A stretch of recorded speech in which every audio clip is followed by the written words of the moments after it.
is that going to fit in there?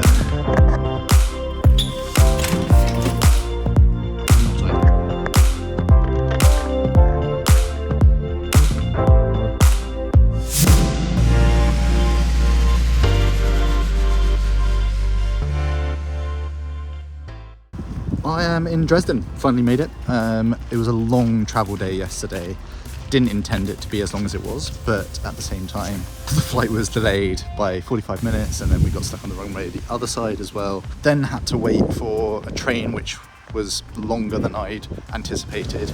And then, yeah, just took a while to get to my accommodation, which is fine. Nice enough, and it's a bed at least. So yeah, happy about that.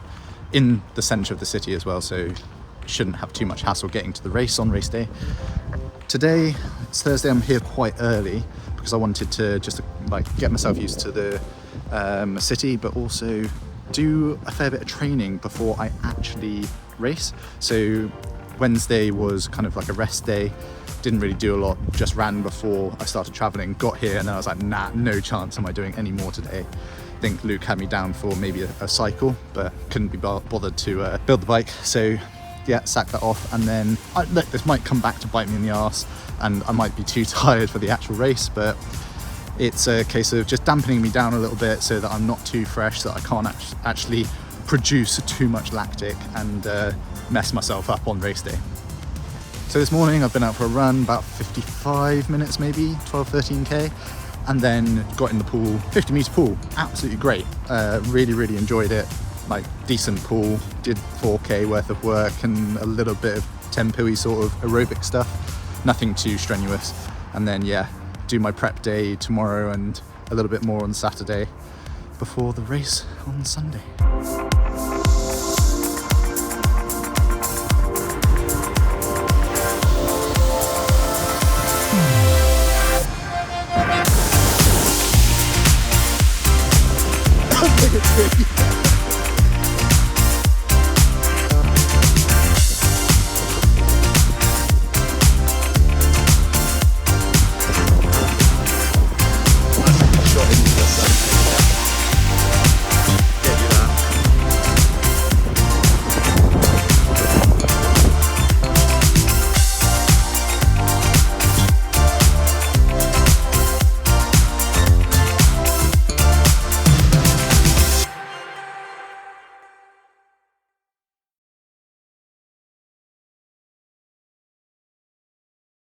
Since the time I've been in Dresden, it's been pretty good. Like, I've met up with Tom Davis, as you've seen, and we've had a pretty good week lead-in worth of training. I did really enjoy getting here early and making sure that I had enough time to do the training and prep myself essentially for the race.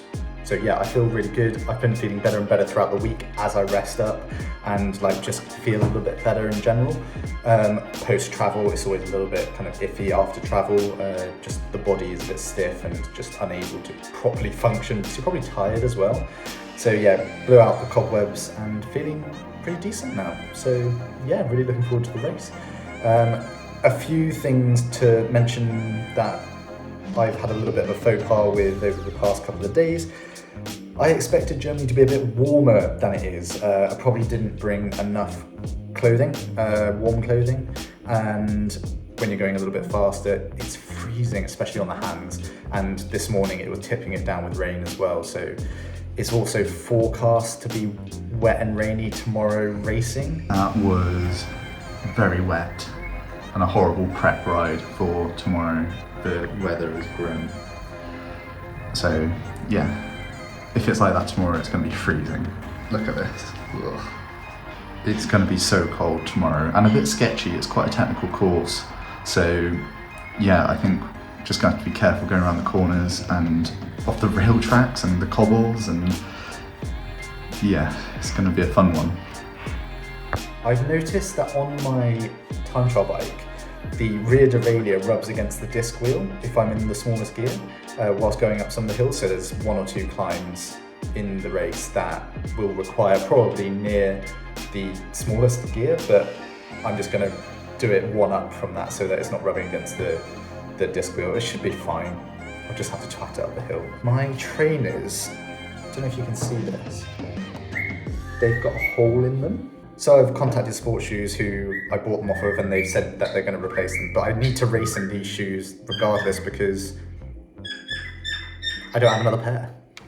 Worth noting, why don't we keep our washing machines in our bathrooms? It just makes sense. Britain is so silly in this respect. Apparently all Germans have the washing machines in the bathroom. It just makes no sense. Like you finish your exercise or your day or whatever it is, you undress, chuck stuff straight into the washing machine. I know that I get undressed and like put it in a little bag before taking it upstairs to the washing machine. Like, it would just save so much time and it would make it more efficient. Like, this is so obvious to me. Like, if I ever get my own house with a big enough bathroom, definitely putting a washing machine in that bathroom. Genius. But yeah, really looking forward to the race now. Feel very much ready. Just got one or two more things to do in terms of admin, like just racking the bike essentially, and then rest up, have a pizza tonight, and race tomorrow morning. Hopefully it's not too cold. Also, a big error on my part is that I forgot a race belt.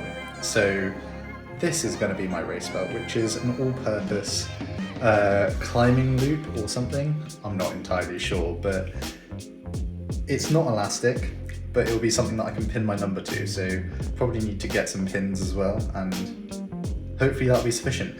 Decathlon, I have to thank for that. Decathlon's come to my aid a few times actually in the past, like for the pump. So I've got this pump. It's amazing. It does PSI and it's a floor pump, and it's actually just so easy to use. Would actually highly recommend that. And also these little things. I have no idea if they'll be any good, but they look pretty decent. They are little pouches that you can just... So yeah, could be useful. Don't know if I use them yet. Bit of a chopper though.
So where do I start? That was a great race, kind of.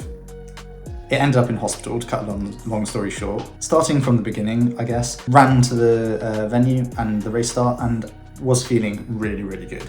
Like, I was like, whoa, my legs are feeling great this morning. And this was at like 5:30, 6 o'clock in the morning on the way to the venue in the pitch black. And I was like, that's good. That's always good news. You don't want to be waking up in the morning and feeling crap. So anyway, got to the venue and it was pissing it down with rain and it was terrible weather, and they decided that the swim was short. And I was like, okay, that's really annoying, but at least there's still a swim. Whereas in Salou, it was a duathlon and no swim, not playing to my strengths. Oh yeah, also had a good warm up, set my bike up, great. Got in the water first because everyone was being really hesitant to get in because they thought it was really cold because it had been delayed, or not delayed, it had been delayed and it was also been shortened from 1900 to 750. So already I was like, it's a bit annoying, but like I said, at least there's still a swim. Managed to position myself on the far left-hand side, got a really good start and ahead, and there I stayed until the end of the swim. Found it really, really good, felt pretty good during the swim and throughout, and just had no real hassles. I just led it from the start, ran up the stairs, and yeah, everyone was pretty close. I didn't pull a gap or anything like that, but it was still pretty good and a nice feeling to be out of the water first. I let Anthony to take a turn or two, so I kind of pulled up, let him take a turn, thinking, okay, this has been quite high power. I know my normal numbers is about 310, 320. So I don't want to absolutely cook myself before I even start. So I let Anthony take a turn and basically sat at that 12-meter gap, trying to just like chill out a little bit, but didn't realize that the pace had probably dropped significantly from when I was on the front, which allowed the group behind to catch. So it was now a group of 7, which, you know, like not ideal, but it was kind of in my race plan when the swim got shortened to push on a little bit on the first half of that bike, just to try and break it up a little bit more, because it would suit me better to have a broken bike than come into T2 with a load of good runners. So anyway, first lap, like brutal headwind, it was pissing it down with rain, and I was just kind of like working hard, but also at the same time trying to make sure that I was being fast and aero. It was sketchy, like there's no two ways about it. I had a deep front and a disc, and I was just being like blown in the gusts every now and again. It was not fun at times. Like some of the really high speed descents, like there were massive open roads and it wasn't like a really steep descent or anything like that. It was just a gradual descent where you picked up a load of speed. It was scary because it was so fast and the wind was gusting. So from there, T1, I had a pretty good T1. Like in comparison to everyone else, it was like just normal. I didn't have a bad one. I didn't have like an amazing one or anything like that.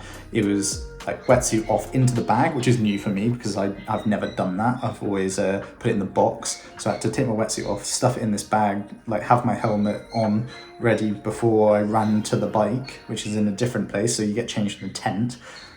Bizarre. With a chair. How nice is that? Bit of luxury. So yeah, no, had a chair to put my helmet on and my race belt. So you had to wear a race belt, which I modified myself because I forgot to bring my own race belt. Anyway, moving on, ran to my bike. Anthony Costas, I think his name is, managed to get out of transition just before me, out of the tent, should I say, just before me, and onto his bike. Roughly the same time. I think I managed to jump on just before him. He was having a few issues of some sort. And yeah, it was just him and I for the first 10, 15, 20k. And he was faffing with his shoes about 3k into the ride. So I took the lead and then stayed there for the next like 10, 15k, I reckon it was. All the way up this hill, and I was feeling great. I was pushing like 400 watts, 380, 400 watts I think it was. I averaged for 10 minutes or something, like towards the start of the bike, and didn't even touch the sides. Like felt really in control. It's different going up a hill, I know that, but still felt really in control. Got to the top of the hill, like put my head down, and when you get to the top of the hill, that's where you start your first lap, and then you do 2 laps at the top of the hill, of like basically on this ridge. On the ridge, like got my head down, carried on going for the next, I don't know, 10 minutes or so. So led for the next 10 minutes with Anthony on my wheel, as in maybe 12 meters apart. Don't know, looked back every now and again. It didn't look like he was too close or anything like that. So that was great. And thought, okay, I've got someone to work with here, because I saw a few 100 meters back, there was another group of about 5 people. So anyway, carried on pushing on, putting down quite big numbers just to try and keep them at bay whilst leading. Anyway, I think on the first lap, I led quite a lot of the corners and I took them at my own pace. So I was able to really be tentative when going around them and therefore not be at risk at all, and probably took them slower than everyone else maybe, because Anthony always tended to drift up to my back wheel every time I went around a corner. But you know, I was trying to be safe. And yeah, as soon as I let him in front and he took one of the corners at his pace, he had disc brakes, I didn't. And I tried to follow him, and I felt a little bit more confident because I'd done a few corners by this point. It was the first corner after first corner of the second lap. Just too much confidence, and yeah, wet, slippy road, just went down. Front wheel went from beneath me, and yeah, just lost it. And then yeah, game over, and it was really a massive shame because I was feeling great. Legs were feeling phenomenal, like the best they've ever felt in a race before, and I felt really in control, like that I was making good decisions other than obviously taking the corner too fast. But yeah, I'm just really disappointed with it. I thought that I could have had one of my first like top performances today, and it just didn't happen. I felt I'd done so much good prep. I was in really good shape, and it's about time that I put it into a performance. I mean, Commonwealth Games I was in fantastic shape, just had COVID at the time, and this one I was in fantastic shape at the front of the race, done everything right, and then came off my bike. I've got to have some luck somewhere, or got to make something happen for myself at some point. It's not down to luck, it's just down to making the right choices and making the right decisions at the right time. So yeah, I'll reflect on it over the coming days, but it was disappointing, and I'm hoping that I can bounce back in a couple of weeks' time. I'm not sure if I'll do Outlaw X yet. It will depend on how the arm heals up, because it's quite swollen at the moment. Nothing was broken. I checked in the hospital, they x-rayed me. Nothing's broken. Like, the hip's in agony. It does hurt a lot. It's swollen, grazed, and the arm is grazed and swollen. So yeah, see how they settle down, see what I can do over the next week as to whether or not I do Outlaw X next weekend. But if it's not that, it will definitely be Ironman Portugal in Cascais. So that'll be my next race in like 3 weeks' time, I think it is, 4 weeks' time. So I've got plenty of time to kind of reset and go again for that. It's not all highs on this channel, unfortunately. There are some lows, and this one's a pretty bad one because self-inflicted. It is worth mentioning about 7 people came down on that corner, so it was a bit sketchy, but I should know better. Anyway, until next time, I'll update you with like how I'm getting on with recovery, and maybe some more race footage if I can. I don't know what I've got for this as of yet, but not a lot. See you next time.